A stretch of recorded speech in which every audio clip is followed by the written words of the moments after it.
Desmond Kavanaugh was 38 years old when he stepped off a plane from Doha 2 days early, carrying 14 months of overseas contract work and a suitcase full of gifts for the wife he'd sacrificed everything to provide for. He'd taken the hardest job of his career for her, for their son, for the house he built with his own hands. He walked around back instead of through the front door, wanting to surprise Adrienne in the garden one last time. Instead, he found string lights, a hired photographer, and Preston Wade on one knee in the yard Desmond had built, ring box open, Adrienne's hand pressed to her mouth in shock. She wasn't shocked at the proposal. She was shocked to see him. Desmond didn't scream, didn't move. He simply stood there, suitcase still in hand, watching a stranger propose to his wife in his own backyard, on soil he'd laid himself. And in that frozen moment, before either of them saw what was coming, Desmond made a decision that would end both of their lives as they knew them. Before we jump into the story, comment where in the world you are watching from and subscribe, because tomorrow's story is one you need to hear. The chair in the Doha airport lounge was too soft and too cold, but Desmond Kavanaugh didn't mind. After 14 months of a converted shipping container-turned-site office, a hard hat, and the relentless Qatar sun beating down on a half-built bridge, anything with cushions felt like a miracle. He leaned forward and typed the text with both thumbs, smiling before he even hit send. Wrapping 2 days early. On my way to the airport now. Don't tell Otis. Want to surprise you both. See you tomorrow morning. He set the phone face up on the armrest and watched it. Waited. The lounge hummed quietly around him. A TV mounted on the wall showed Arabic news with the sound off. A businessman across the room typed furiously on a laptop. A flight attendant refilled the juice station near the door. Desmond watched his phone. 3 minutes passed before the reply came. Oh, wow. Safe flight. He read it twice. Then he set the phone down and picked up his coffee. Oh, wow. Safe flight. He told himself it was fine. She was busy. Adrienne was always busy. She'd been a marketing director for 6 years, and she wore the title like armor. Meetings that ran long, campaigns that needed her, clients who existed apparently only in the evenings and on weekends. He knew that. He'd always known that. He picked the Qatar contract because he knew it, because her income could carry the household while his overseas rate would pay off the mortgage in a single stretch, give Otis a college fund with real weight to it, and let them both breathe when he came home. 14 months. That was the deal he'd made with himself on the plane going over, staring out at the dark Atlantic. 14 months of heat and dust and 12-hour days and phone calls that got shorter as the time zones wore on both of them. He'd held up his end. He boarded the connecting flight 2 hours later and found his seat by the window. Below him, the lights of Doha shrank and disappeared. He thought about Adrienne's face when she first saw him. The way her eyes went wide before her mouth caught up. That half-second gap where she was purely surprised before the smile came. He'd missed that face. He'd missed her in the uncomplicated way a man misses someone he loves. The smell of her hair, the sound of her moving around the kitchen on Saturday mornings, the warmth of her on the other side of a bed he'd slept in alone for over a year. He pulled out his phone and scrolled back through the last 2 months of their texts. The pattern was subtle, easy to miss if you weren't looking. But Desmond was a structural engineer. His entire career was built on looking at things that appeared fine and finding the stress fractures before they became failures. He noticed gaps in load-bearing walls. He noticed ground shifts of a 1/4 inch. He noticed things.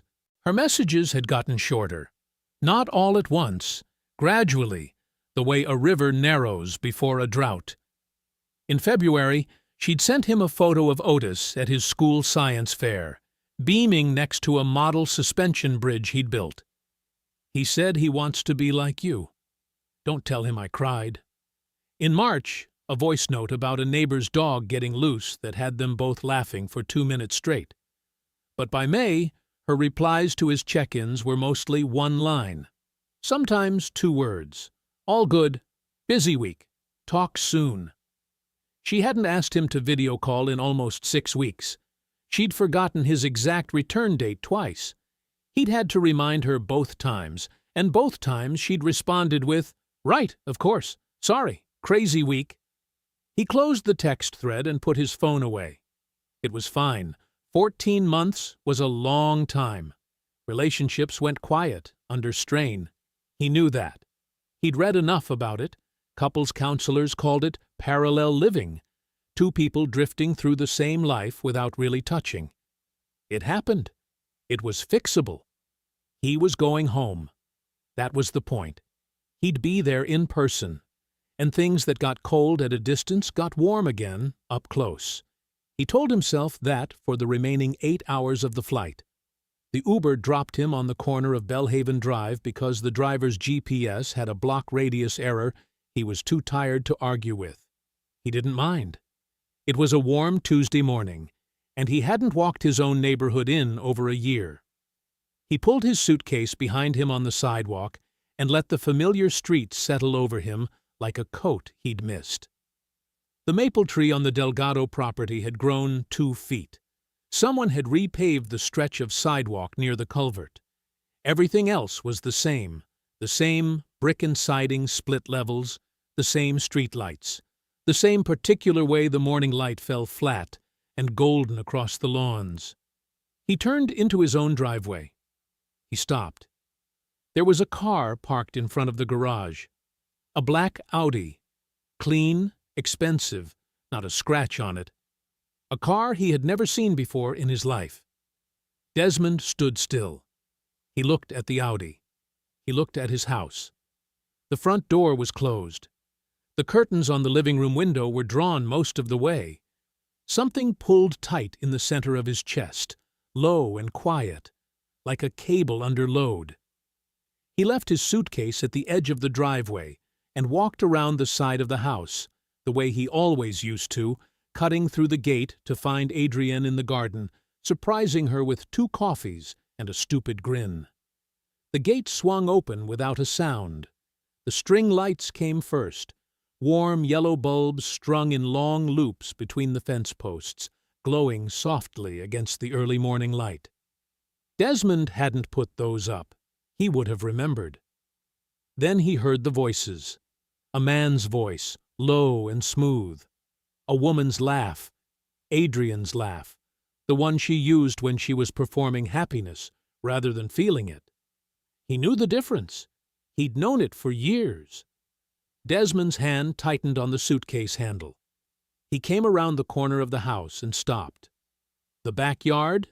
His backyard. The one he'd spent 3 weekends grading and leveling before he laid the flagstone patio himself.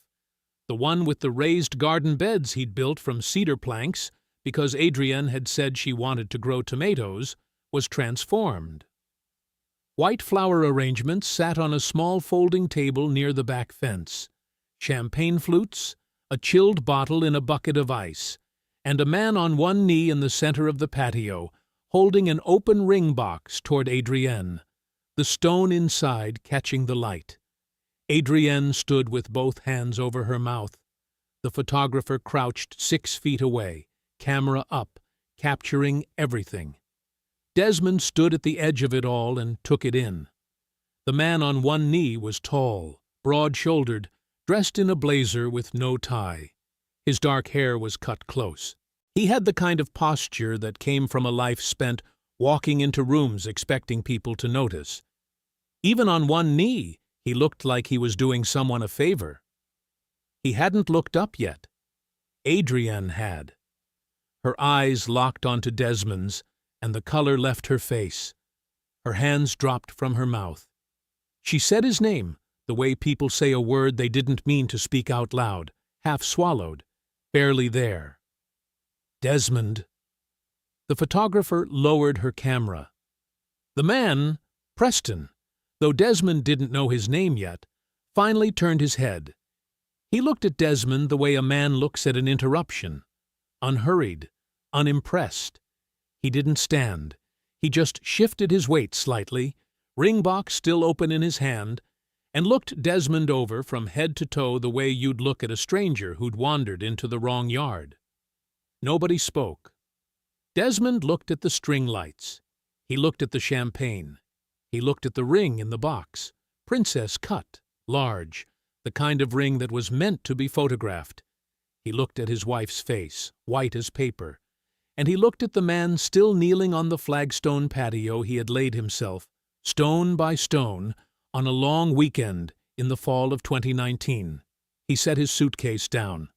Not hard, not with any drama. He just set it down on the grass, let the handle go, and stood there for a moment with his hands at his sides. Then he picked it back up. He turned to the photographer. She was young, maybe 25, with a camera bag over one shoulder and the expression of someone who desperately wanted to be somewhere else. Her eyes moved between Desmond and the scene behind him like she was watching a car approach a red light at speed. "What's your name?" Desmond asked. His voice was quiet. She blinked. Maya. Maya Cho." "You have a card, Maya?" She hesitated, then pulled one from the front pocket of her camera bag and held it out. He took it and looked at it. Maya Cho Photography. A phone number and a website. He tucked it into his front shirt pocket. "Thank you," he said. He turned and walked back toward the side gate. As he passed the driveway, he stopped at the black Audi and took out his phone. He aimed it at the rear license plate and took a photo. Clean shot, all 7 characters sharp and clear. Then he dropped the phone into his pocket and kept walking. Adrian called his name once from behind the fence. Just once. He didn't stop. The hotel was a Hampton Inn 6 minutes from the house. Clean, quiet, the kind of place that existed for people who needed a room without wanting to answer questions. He paid with his own card and carried his suitcase up to the 3rd floor himself. He sat on the edge of the bed. The room was beige and still and smelled faintly of fresh linens. The curtains were open. Outside, a parking lot, a gas station, a stretch of road with light traffic. He pulled out his phone. The license plate photo was right there. He tapped it open and studied it. 7 characters in white reflective paint against a black plate. He read them slowly, the way he read load calculations on a new set of blueprints, carefully, committing them to memory, understanding that what he was holding mattered. He didn't feel anger yet. It was still down deep somewhere, sealed off, the way a crack in a foundation stays hidden until someone finally looks. What he felt, sitting in that beige room on that quiet morning, was something colder and more useful. He set the phone face up on the nightstand. Then he opened his laptop. He didn't know why he called Yolanda first. Maybe because she was the only person he trusted to tell him the truth without dressing it up. Maybe because 14 months of distance had made his list of real people very short. Maybe just because she was his sister, and some things you only say out loud to family. She picked up on the 2nd ring. "Des." Her voice was warm, a little surprised. "I thought you weren't back until Thursday. I came home early." He paused. "Something happened." A beat of silence. Yolanda had always been able to read the weight of his pauses. "How bad?" He stared at the carpet between his feet. Beige. Everything in this room was beige. "I walked into the backyard," he said, "and there was a man on one knee proposing to my wife." Silence. Not the kind that meant she was shocked. The kind that meant she was thinking. "Yolanda, I'm here." Her voice had changed, flatter, more careful. "Des, I need to ask you something, and I need you to hear me out before you react." Something cold moved through him. "Say it." "This man." She took a slow breath. Was he tall? Dark hair? Nice clothes? Drives something expensive? Desmond's eyes went to the phone on the nightstand. The license plate photo. The black Audi. Yeah, he said. Another pause. Longer this time. His name is Preston, she said. Preston Wade. He's been at the neighborhood block party. The Hendersons' cookout in August. He was at that charity thing the Maplewood HOA put together back in September. She stopped. Adrienne introduced him as her fiancé. Every time. The word landed and just sat there. Fiancé. Desmond didn't say anything. People assumed you knew, Yolanda continued. Her voice was careful, the way you hold something fragile. That you two had split while you were overseas, and it was one of those quiet situations where nobody talks about it. I heard it from Carla Hendricks 2 months ago. I almost called you then, Des. I didn't know if it was just gossip. I didn't want to— She stopped herself. I should have called. 2 months ago, Desmond said. At least. He got up off the bed. He didn't pace. He just stood, one hand on the back of his neck, the other hanging at his side. He looked at nothing in particular and let the information settle into its proper shape. This wasn't a moment of weakness.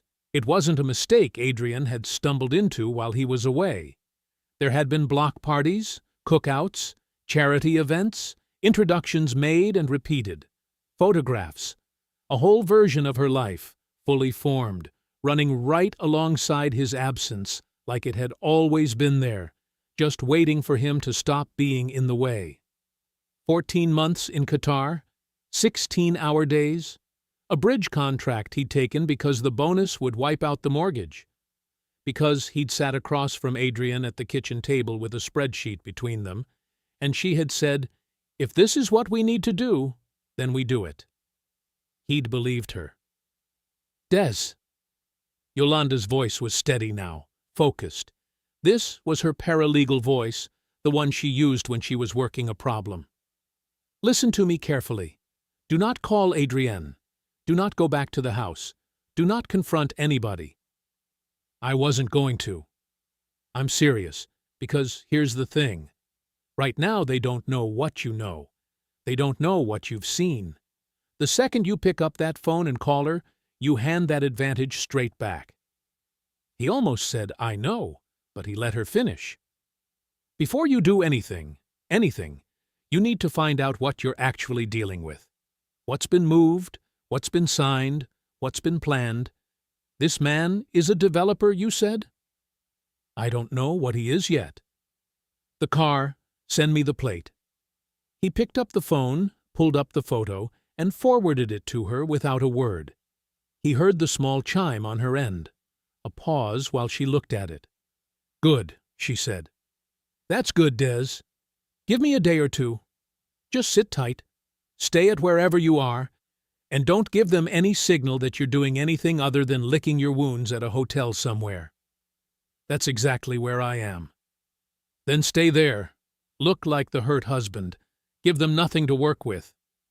A beat. And pull up the bank accounts tonight, all of them, joint and solo. Look at everything going back at least 6 months, and don't skip anything that looks like a normal purchase. Why? Her voice was quiet. Even. Because people who plan this kind of thing don't just plan the part you can see. He stood there for a moment after they hung up. The room was still. The curtains were still open. Same parking lot, same gas station, same stretch of empty road. He moved to the desk, pulled the laptop in front of him, and opened the browser. He navigated to the bank's website and typed in his credentials. The joint account loaded, and the transaction history filled the screen in a long column of dates and dollar amounts. He leaned forward, and he started reading. The coffee had gone cold an hour ago. Desmond hadn't touched it since the first sip. It sat on the corner of the desk like a small, forgotten thing, a ring of condensation forming underneath it on the laminate surface, while he kept his eyes on the screen. He'd been at it since 6 in the morning. The joint account went back 18 months. He started at the beginning and worked forward, the way he'd been trained to read a structural report, methodically, left to right, top to bottom, looking for the thing that didn't belong. For the first few months, everything looked like a marriage. Groceries, the electric bill, Otis's school fees, a car payment, gas, a dentist charge he vaguely remembered Adrian mentioning on a call. Normal, everyday life moving forward without him. Then he hit October.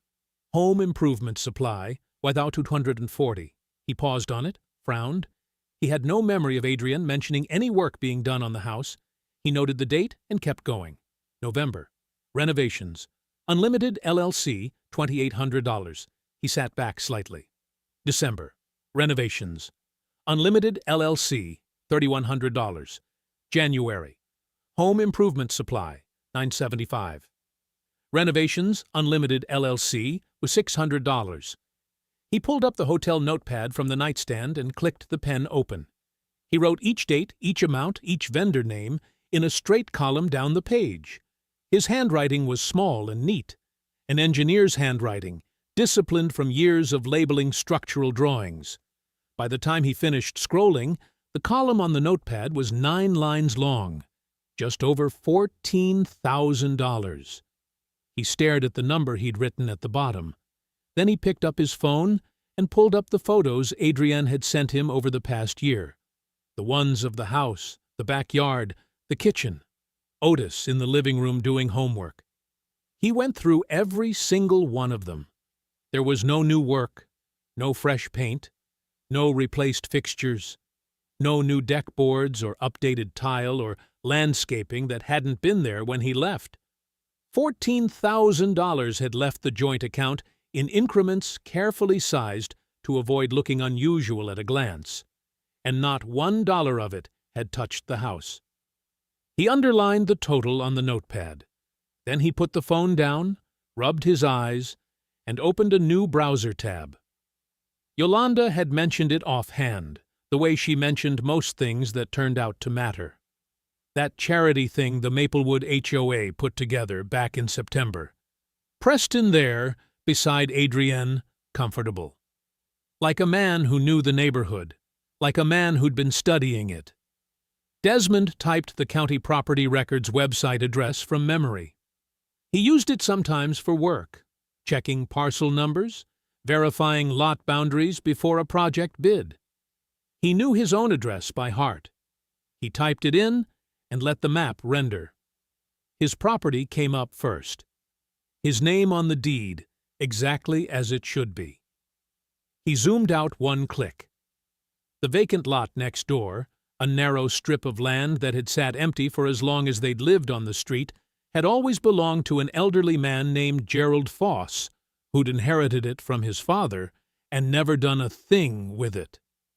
Desmond clicked on the parcel. The owner field had changed. Sycamore Bridge Holdings, LLC.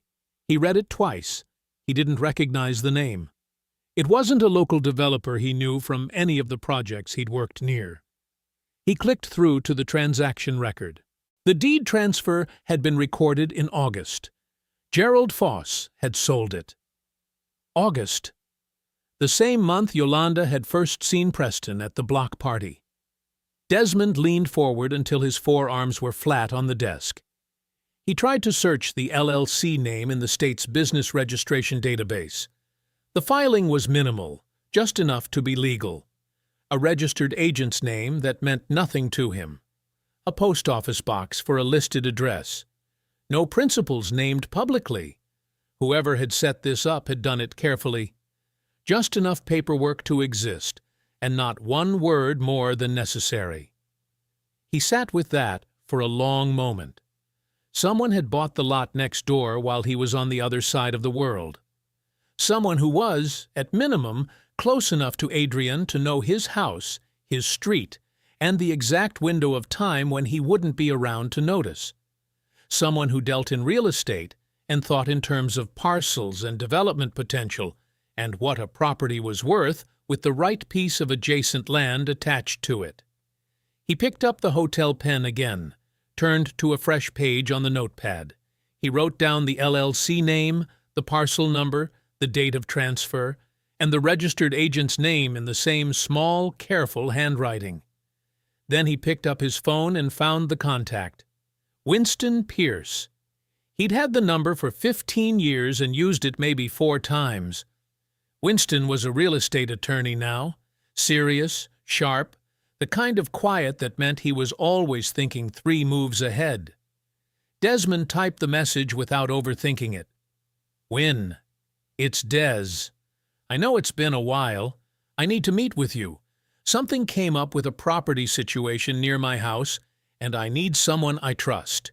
It's urgent. Can you make time? He hit send.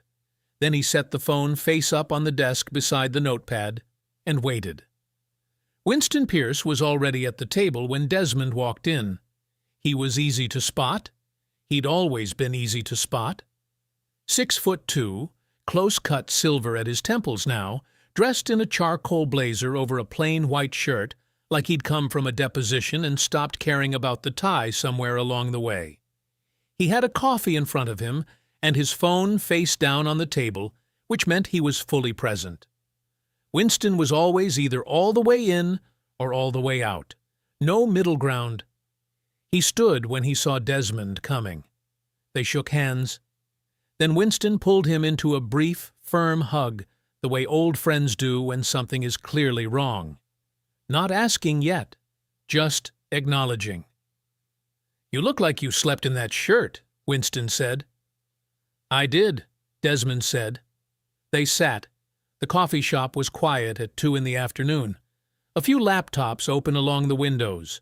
Low music. A college-aged kid wiping down the espresso machine. Nobody paying them any attention.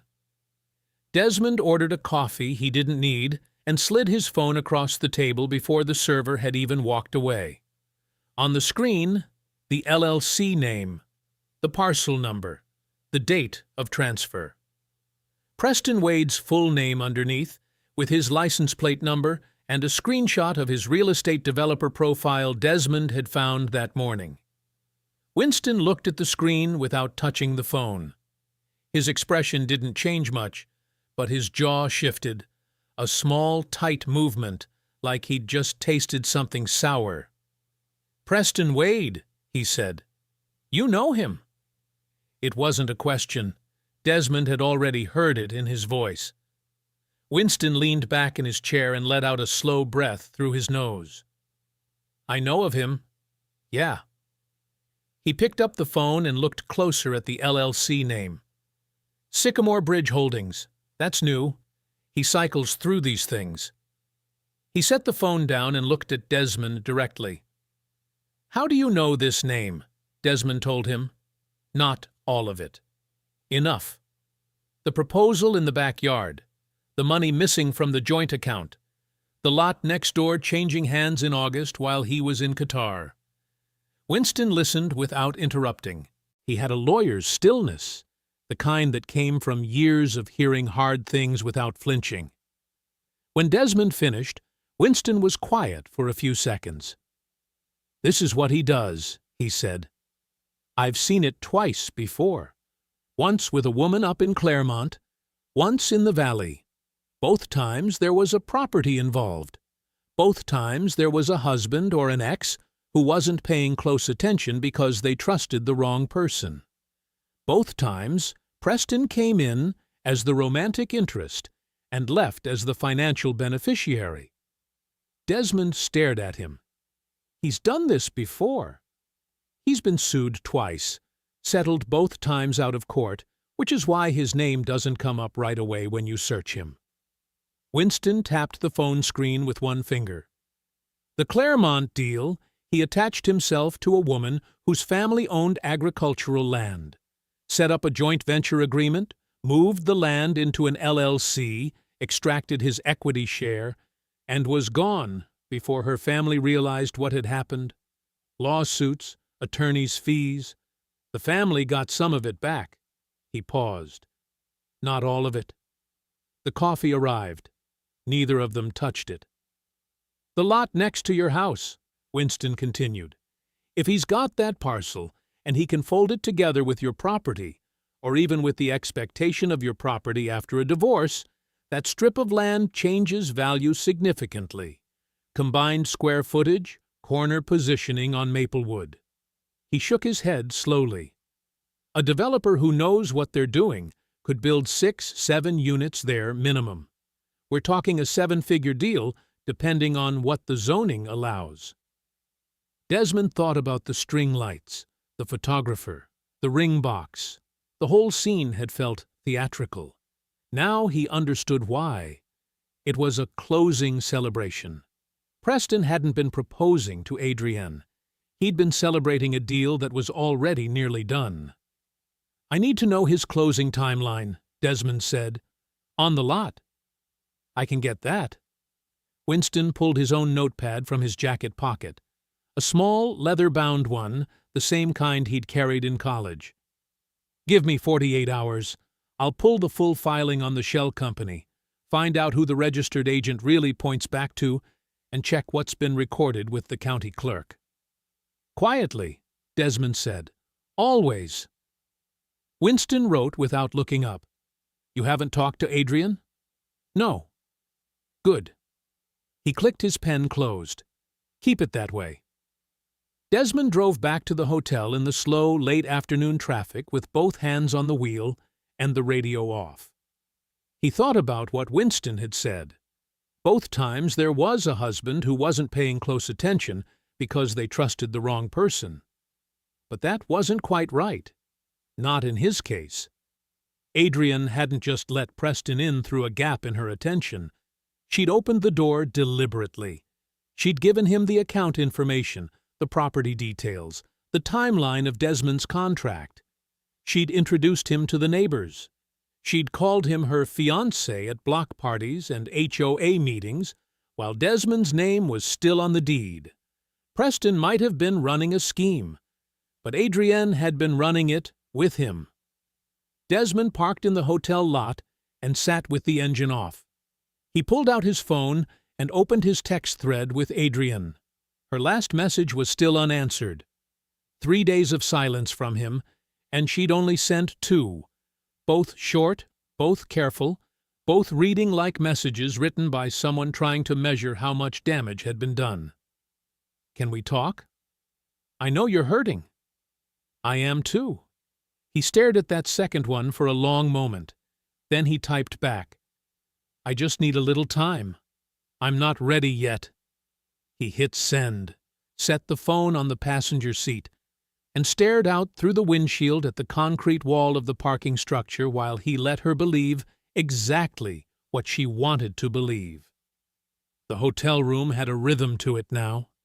Desmond woke at 6, made the weak in-room coffee, opened his laptop, worked through whatever Winston or Yolanda had sent him overnight. Then he picked up his phone and did the hardest part of all. He texted Adrienne back, short messages, careful ones, worded like a man who was wounded and quiet, and not yet ready to face anything hard. Still processing. "I'm okay. Just need space. Not yet. Soon." Every word of it was a deliberate choice. Every word of it was a lie in service of the truth. He wasn't falling apart. He was building something. By day 4, Adrienne's messages started to shift. The first 2 days, she'd been careful, soft, giving him room in the way you give room to someone you've hurt and feel guilty about. But guilt, Desmond had learned a long time ago, has a shelf life, especially in people who are also afraid. On the 4th day, she texted, "I think we should at least talk about the practical stuff, for Otis's sake." On the 5th day, "I know this is hard, but dragging it out doesn't help either of us." On the 6th day, she called. Desmond let it ring twice. Then he answered with just enough roughness in his voice to sound like a man who'd been sleeping badly. "Hey," he said. "Hey." A pause. "How are you doing?" "Same." She exhaled. He could picture her, sitting at the kitchen table, or maybe in the car, away from the house, away from Preston, choosing her words. "Desmond, I talked to someone, a professional, and they helped me understand that the kindest thing we can do for each other right now, and for Otis, is to move through this cleanly, without dragging it out. A professional. She meant an attorney. She just didn't want to say so yet. Move through it, he repeated. Yes. Her voice was steady, practiced. I can have some paperwork sent to you, just preliminary stuff, to get the process started. It doesn't commit you to anything. What kind of paperwork? Just an outline of terms, nothing final. She softened her voice. I want this to be easy, Desmond. I really do. I don't want to fight. He pressed his back teeth together, counted 2 seconds. Okay, he said. Send it. A pause, brief, but there, like she hadn't expected that to work. I'll send it to the hotel, she said. Sure. Thank you for being reasonable about this. He said nothing to that. Let the silence sit just long enough to feel like grief. Then he said he needed to go and ended the call. He sat on the edge of the bed and set the phone down on the nightstand. She hadn't mentioned what was in the paperwork. She hadn't offered to walk him through it or let him read it with her. She just wanted his signature somewhere she could point to later. He called Yolanda. She filed 6 weeks ago, Yolanda said. Her voice had the flat, tight quality it got when she was angry and managing it professionally. Desmond could hear her typing in the background. 6 weeks, he said. 3 weeks before you landed. She had this in motion while you were still finishing up your last week in Doha. A pause. The attorney she retained is named Carla Finch. Mid-tier family law practice. She's good, but she's not exceptional. Another pause. The typing stopped. Desmond, I need you to listen to me carefully now. I'm listening. The grounds she filed under. Yolanda said the next words slowly and clearly, the way she did when she needed something to land. Abandonment. She is claiming you abandoned the marriage. The word sat in the air like smoke. I was in Qatar, he said, working, for us, to pay off our house. I know that. You know that. But the way she's framed it in the filing, 14 months away, minimal contact, no shared household responsibilities, she's built a picture where you left and never really came back. And if that framing holds up in front of a judge who doesn't have the full context, she gets the house. She gets the house, Yolanda confirmed. Sole claim, no split. And once it's hers, Preston folds it into the lot next door and walks away with a development deal worth more than either of them ever made in a decade. Desmond stood up from the bed and walked to the window. The parking lot below was bright and empty in the afternoon sun. A man was loading groceries into a minivan 3 rows down. Ordinary, unhurried, having a regular Thursday. Desmond stared at the screen of Yolanda's shared document that had just come through on his laptop. The filing was right there. 16 pages. His name at the top. The word abandoned used 4 times in the first 3 paragraphs alone. 14 months of 70-hour weeks in the desert heat. 14 months of bad video calls and missed holidays, and a bad knee that never healed right from the site scaffolding. All of it rewritten, in clean legal language, into the story of a man who walked away from his family. And his wife had signed her name to it. Desmond pulled up to the school at 3:15, same as always. Same silver sedan, same spot at the curb. He'd done this pickup hundreds of times before Qatar, and now, 14 months later, he was doing it again like nothing had changed. That was the goal. Keep things steady for Otis. Don't let him see the fire. His son came through the double doors in a gray hoodie and basketball shorts, backpack hanging off one shoulder, earbuds in, 15 years old and already carrying himself like someone a few years older. He spotted the car and jogged over without being waved down. "Dad!" Otis climbed in and pulled the door shut. He had Adrian's eyes and Desmond's jaw. It hit Desmond sometimes, just the specific combination of the two of them in that face. "I didn't know you were picking me up today." "Felt like it," Desmond said. Simple, calm. Otis pulled out one earbud. "Where are we eating?" "Wherever you want." His son thought about it for 2 blocks. "Rodney's." "Rodney's it is." The barbecue place was loud and warm and smelled like hickory smoke. They got a booth in the back. Otis ordered the half-rack and a lemonade without looking at the menu. Desmond ordered the brisket plate and didn't taste a single bite of it. They talked about school, a history project, a kid on the basketball team who'd apparently done something worth laughing about at practice. Desmond asked questions and nodded in the right places and laughed when it was called for. He was good at this part, staying present on the surface while something else ran underneath. It was the same skill he used on job sites: hold a conversation with a contractor while mentally running load calculations in the back of his mind. Otis was quiet for a moment, working through a rib. Then, without looking up, he said, "Preston's got this thing about the backyard. He's been talking about it forever. How the lot next door could get combined or whatever." He shrugged. "I don't really get what he's building." Desmond picked up his water glass. "When did he start coming around?" Otis thought about it like it was nothing, like it was just a timeline question. "I don't know. A while." He took a drink of his lemonade. "Before you left, I think.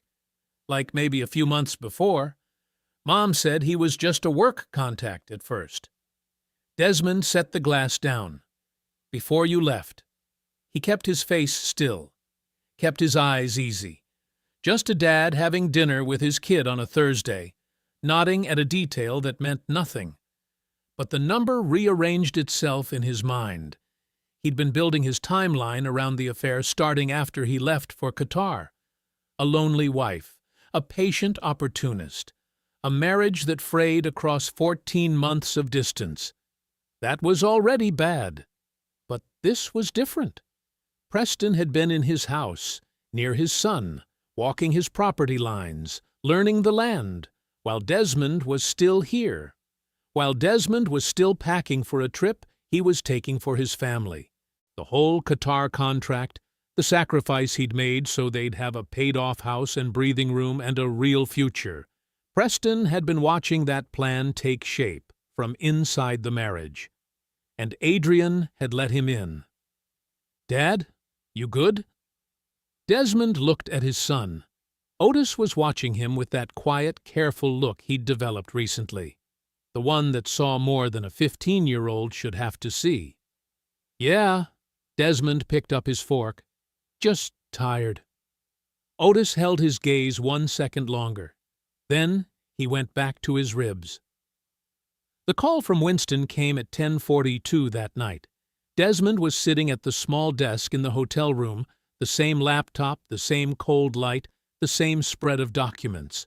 He answered on the first ring. "I got the closing date," Winston said.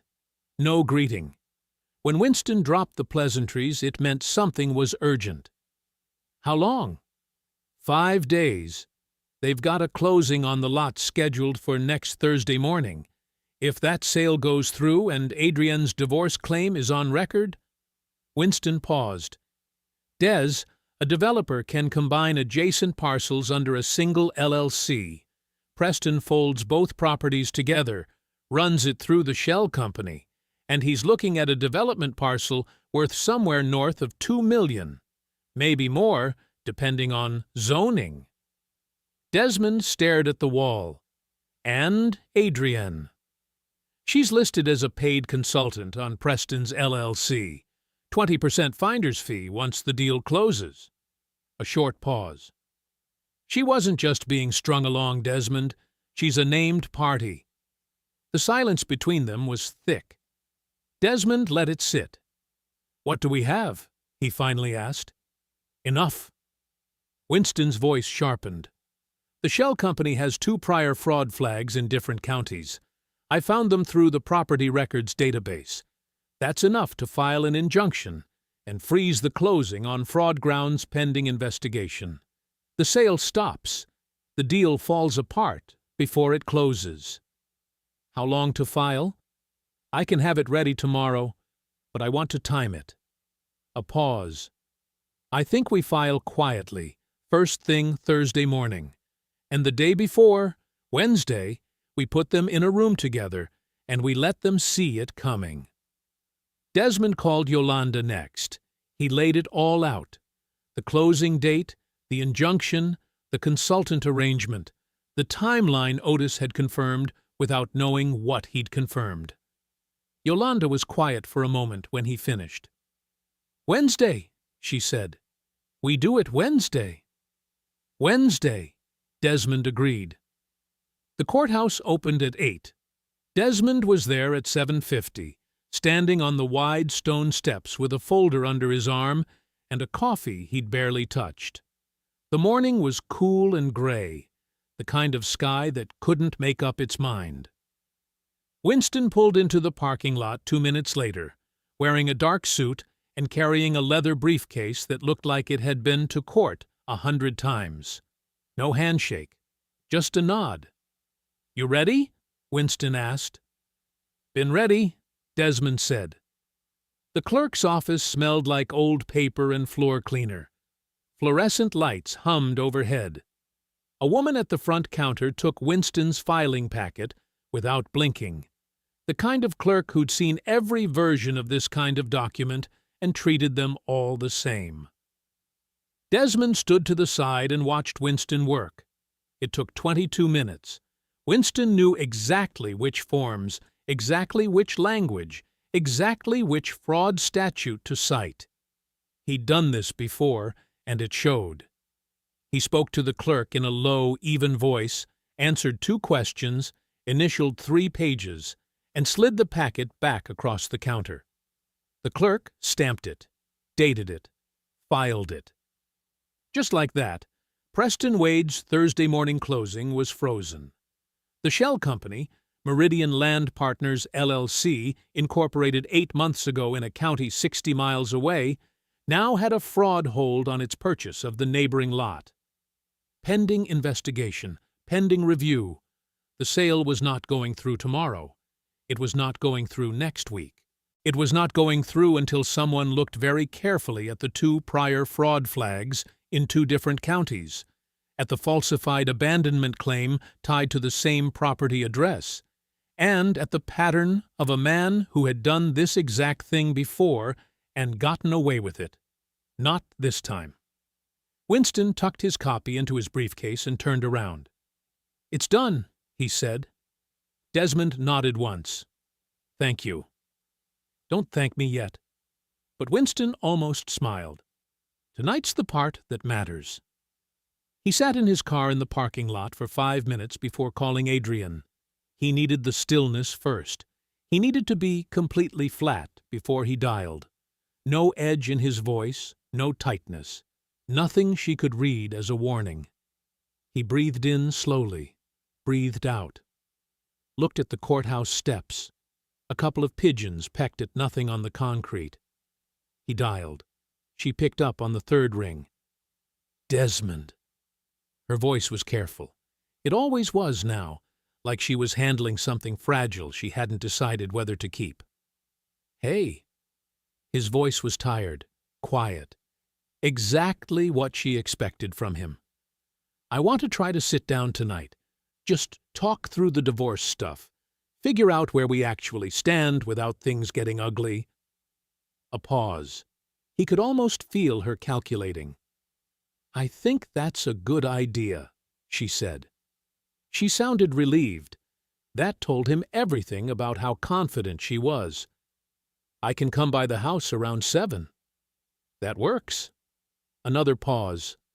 "Preston will probably be there too. I hope that's okay. He's been helping me understand some of the property stuff." "He's been helping me understand some of the property stuff." Desmond looked straight ahead through the windshield. "That's fine," he said. "The more the merrier." He hung up. He spent the rest of the day at the hotel, methodical, quiet. He laid everything out on the desk in order. The bank statements first, 11 months of withdrawals labeled renovation and home improvement, totaling just over $19,000, next to a printed record of every improvement actually made to the house, which was none.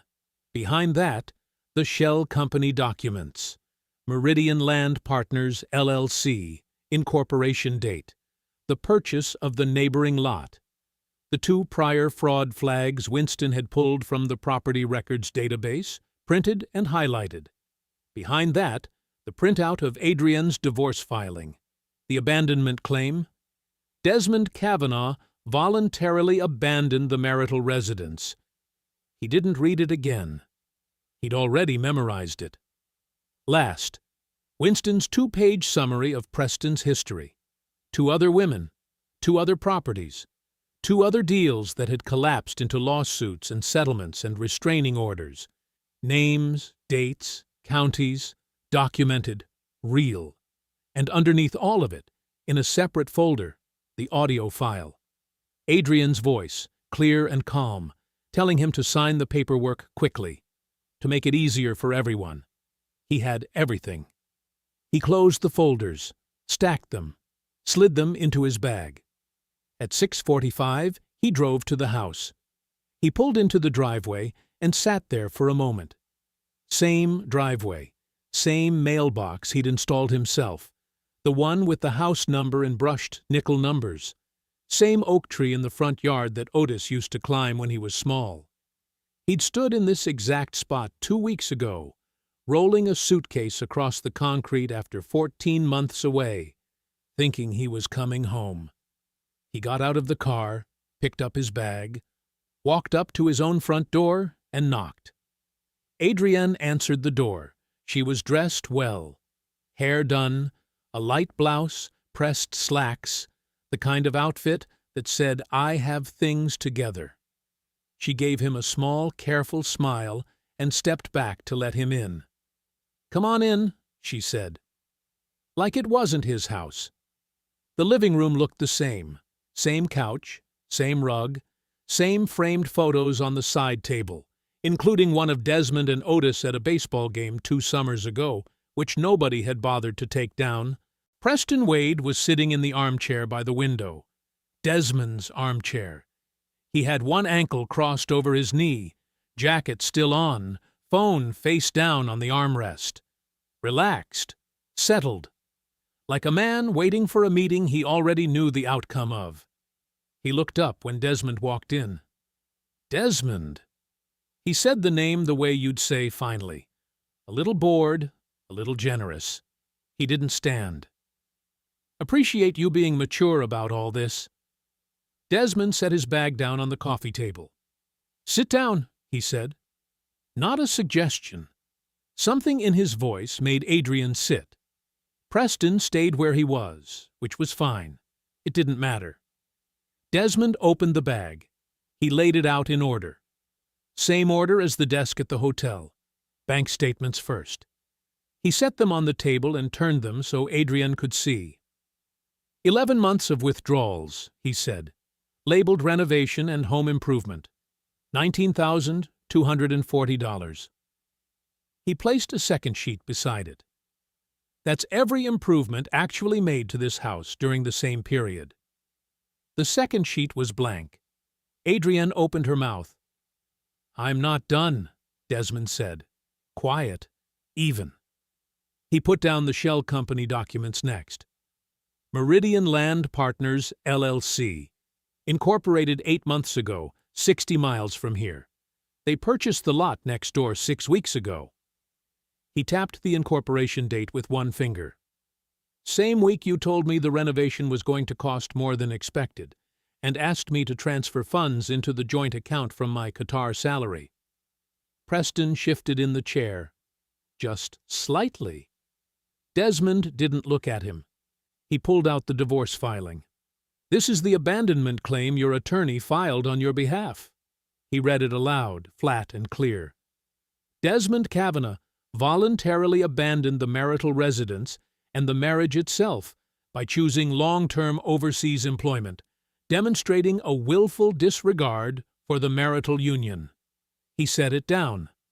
That's the claim that would have given you sole ownership of the house, which Preston Shell Company would then have folded into the neighboring lot, the one he's been building toward for 8 months, into a single development parcel.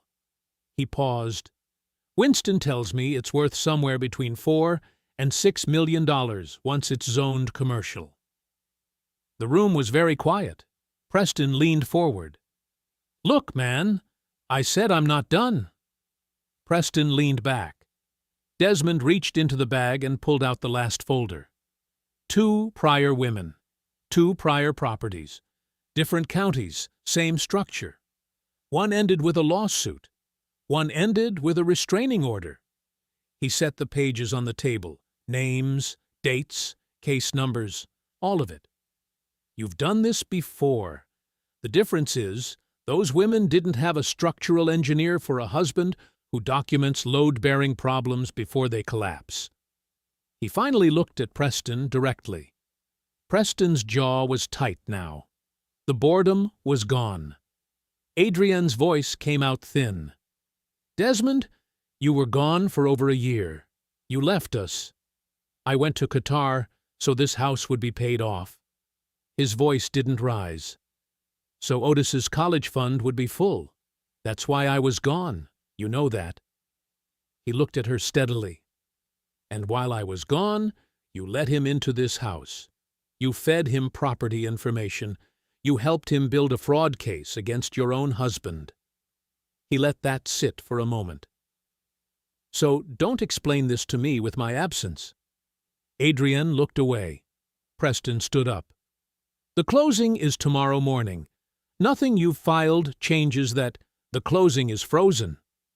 Desmond said it the same way he'd said everything else. Winston Pierce filed a fraud injunction at the courthouse this morning. Meridian Land Partners has a hold on the purchase pending investigation. It's not happening tomorrow. It's not happening next week. He picked up his phone from the table. And right about now, the phone buzzed. He answered it on speaker and set it back down. Ms. Kavanagh, this is Gerald Fitch. I need to inform you that due to information that has come to my attention regarding the factual basis of the abandonment claim filed on your behalf, I am withdrawing from your representation, effective immediately. I've sent formal notice to your email. I'd strongly advise you to seek independent counsel before proceeding further. The line clicked off. Silence. Adrienne stood very still. Her face had gone pale, the careful composure finally cracked, her eyes moving between the phone on the table and Desmond's face, like she was waiting for something that wasn't coming. Preston picked up his jacket from the arm of the chair. He didn't say anything to Adrienne. He didn't look at her. He walked to the door, opened it, and closed it behind him with a soft, final click. Just like that, he was gone. Adrienne stood alone in the middle of the living room. Desmond looked at her. The divorce was finalized on a Thursday morning in October. No courtroom drama, no screaming match in a hallway, just paperwork, signatures, and a judge who looked like he'd seen it all before and probably had. Desmond signed where Winston told him to sign. Adrienne's new attorney, her third since Gerald Fitch dropped her, looked tired. Adrienne herself sat across the table in a gray blazer, not quite meeting Desmond's eyes. The house had never been in question. 14 months before he flew to Qatar, Desmond had restructured the mortgage. He'd done it quietly, methodically, the same way he did everything. His name alone on the title. He hadn't done it out of suspicion. He'd done it the way a structural engineer checks load-bearing walls before a long project, not because he expects them to fail, but because you don't leave things to chance when you're going to be far away for a long time. It turned out to be the most important thing he'd ever done. Adrian's attorney had spent 3 weeks looking for a way around it. There wasn't one. The house was Desmond's. Had been the whole time. Word about the fraud investigation moved fast. Winston's professional network was wide and tight, the way real estate circles always are. Everybody knows everybody, and bad news travels faster than good. Within 2 weeks of the injunction filing, Meridian Land Partners, LLC, was a name people were quietly avoiding. Within a month, Preston Wade's development company released a short statement announcing they were restructuring partnerships to focus on core projects, which was a polished way of saying they had cut Preston loose before his name dragged them down with him. Preston's name stopped appearing in meeting rooms. His calls went unanswered. His LinkedIn profile went dark. Someone in Winston's circle mentioned he'd been spotted near a property expo in another state, trying to get traction somewhere new. Somewhere nobody knew him yet. Desmond didn't follow up on that. He didn't need to. Adrian's employer found out through the community, the way those things always happen, not through a formal announcement, but through the slow, uncomfortable process of gossip reaching the right ears. Her company had been a client of Desmond's engineering firm for years, long enough that her director knew Desmond's project manager by name, long enough that when the story circulated about the fraudulent divorce filing and the property scheme, it landed on desks where it made people uncomfortable. She was called into a meeting on a Tuesday. By Friday, she was cleaning out her office. Desmond hadn't arranged that. He hadn't made a single call about her job. It happened the way certain things happen when you've done something reckless in a small professional world. The ground just gives way beneath you. Otis found out the full truth from Desmond, told plainly and without extra weight on it. No speeches, no positioning. Just the facts, laid out the way Desmond had laid everything else out, clearly in order, with the evidence there if Otis wanted to see it. Otis sat with it for a long time. A few days, a week. Then he came to Desmond at the hotel. Desmond was still staying there at the time, waiting for the divorce to close, and sat down across from him at the small table by the window. "I want to live with you," Otis said. "At the house." Desmond nodded. "Okay. Is that okay?" "Yeah," Desmond said. "It's your home." Otis nodded back, like something had been confirmed rather than decided. He didn't cry. He just looked tired in the way 15-year-olds sometimes do when they understand something they didn't want to have to understand. Adrian moved into a 2-bedroom apartment on the east side of town. She called Otis on his birthday. He answered, kept it short, and didn't call back. That was his choice, made quietly and on his own, and Desmond never pushed him in either direction. 18 months later. The backyard looked nothing like it had that night, with the string lights and the photographer and the ring box held open in a man's hand like an announcement of something he had no right to announce. Desmond had torn out the old garden beds in the spring, laid new flagstone, planted 2 oak saplings along the back fence, built a low cedar deck off the back door, nothing fancy, just good wood and clean lines and level ground. The kind of project that takes a weekend if you do it right and lasts 30 years. Now it was early June, the sun low and orange over the fence line, and Otis was standing at the grill with a pair of tongs in his hand, frowning at 2 steaks with the focused concentration of someone who had decided recently that he was going to learn to cook properly and meant it. "It's supposed to be 4 minutes aside," Otis said, not looking up. "You flipped it twice already," Desmond said. "I'm checking." "Checking ruins it." Otis looked up and pointed the tongs at him. "You're a structural engineer, not a chef." Desmond leaned back in his chair. He looked at his son standing on the cedar deck he'd built with his own hands, in the yard he'd rebuilt from the ground up, behind the house that had always, legally, been his. The ground beneath him felt solid, fully, finally, entirely his own. I hope you enjoyed that one. Be sure to like the video and subscribe so you don't miss the next story. I've picked out 2 more for you that I think you'll really like.